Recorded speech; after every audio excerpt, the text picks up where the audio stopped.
August 21st, 2013. Guys, I showed you a couple images at the end of the video last night. And I want to go back and I just kind of threw them out there and ask you what you think about them. And I'm going to tell you what I think about them. There's been speculation for a long time about another planet or hidden planet. And even back in National Geographic, it was in May of 2012, they published an article that says, as a yet undiscovered planet may be orbiting at the dark fringes of the solar system according to new research. Too far out to be easily spotted by telescopes, the potential unseen planet appears to be making its presence felt by disturbing the orbits of so-called Kuiper Belt objects.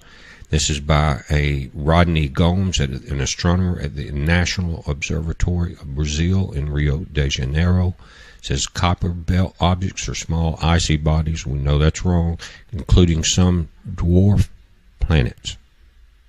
Okay, that orbit that lie beyond the orbit of Neptune.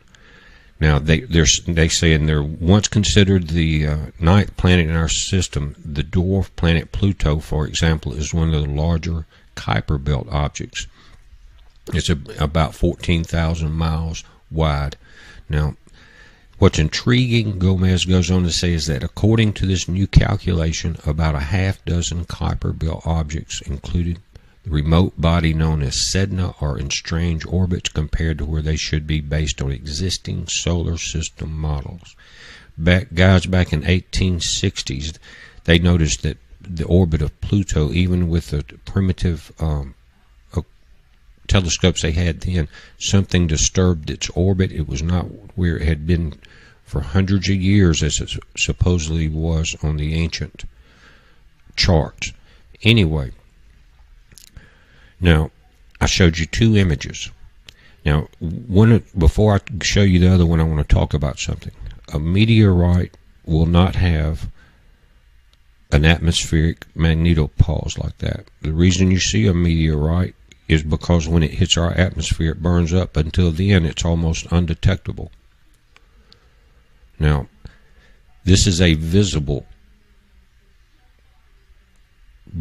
almost a bow shock here in movement. Could be from two things: the movement of this object against the density of the plasma density of the sun, just like the Earth has this same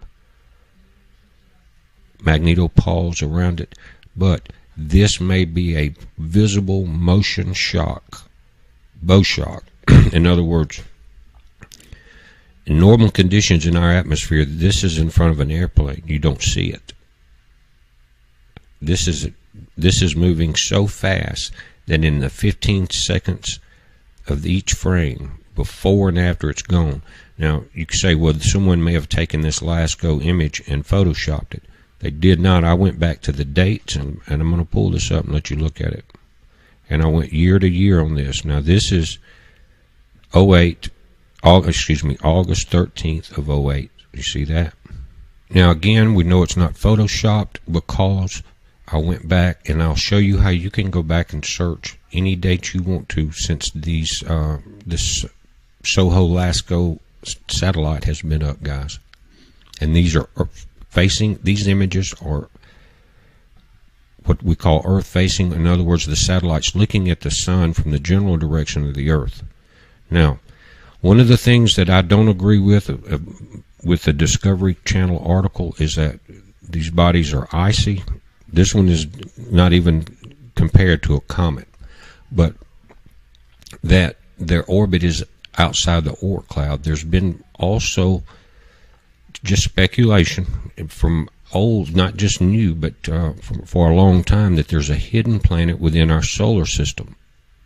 Now, and they relate that to why we have the big quakes like Japan and the tilting of the Earth, and when they had to repaint the airports, and now people are talking about, you see it all over, the moon's not quite right, things like that, guys.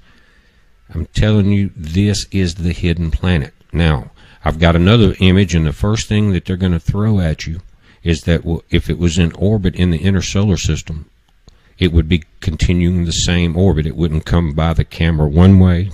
We've got the sun in the center. and then on the next one come from the other way. That wouldn't be a typical orbit. They're correct. Let me show you something. I'm going to pull both pictures together. Now these are the two images side by side. Notice this one and the object that was in front of it are moving from the right to the left. The sun's in the center. The one I showed you first is moving this way. Notice they're a year apart. 2008 August, 2009 August. 8 days apart within that. That happens. That's why on some years in August you'll see Mercury and Lasco. This year, on these 2 years you didn't. If you look now, it's there. And on other years it's there. That's just because of the different speed of the rotation, guys. But let me show you something. They have the same orbit, except that in 08 it was further away, and it has a trailing object. This is the trailing object. I think this is the first object. And what they've done, you notice the timestamp bottom left, right? Now, what else have you noticed? This center of the sun is blocked out by what's called an occulter, and it's held off the edge of the satellite with this arm right there. Now the sun is the center white dot. That's the white. That's the size, right? Notice they're at different angles. Now let's do what's supposed to be done here so that we have the same view. Pull this back. Now that satellite rotates as it orbits. Here's our arm on the left holding the occulter. Look, same direction. This year in 09 it was closer. Now guys, I went into 010. I want to show you that. Now remember, on the 8th the object was further away. Here in 2008 and 2009 it's closer. Same date, guys. I went in and went through the movies. That's why I know these are not photoshopped. On 2010, on the 8th, on the 16th, you see this? Something in just this frame. It was not a solar flare coming by, an explosion or anything. I checked the frames before and after. They're in 15-minute increments. Something came so close to the satellite the next year as it was getting closer, as that orbit changed, that it completely blinded this camera. That's what you're seeing. Totally over pixelated, blinded for that one frame, and it's there. And again, I'm going to show you how you can go and look at the movie so you know for yourself. But this is the hidden planet. It's not it's not visible to the human eye. It's too far out in space. It is affecting the tilt of the Earth. It is affecting the moon. It affects every planet in our solar system. Each year it has gotten closer. I went to 2011. I went to 2012. In the same month, you can find very similar images with a temporary blackout and it varies between the 16th and the 17th.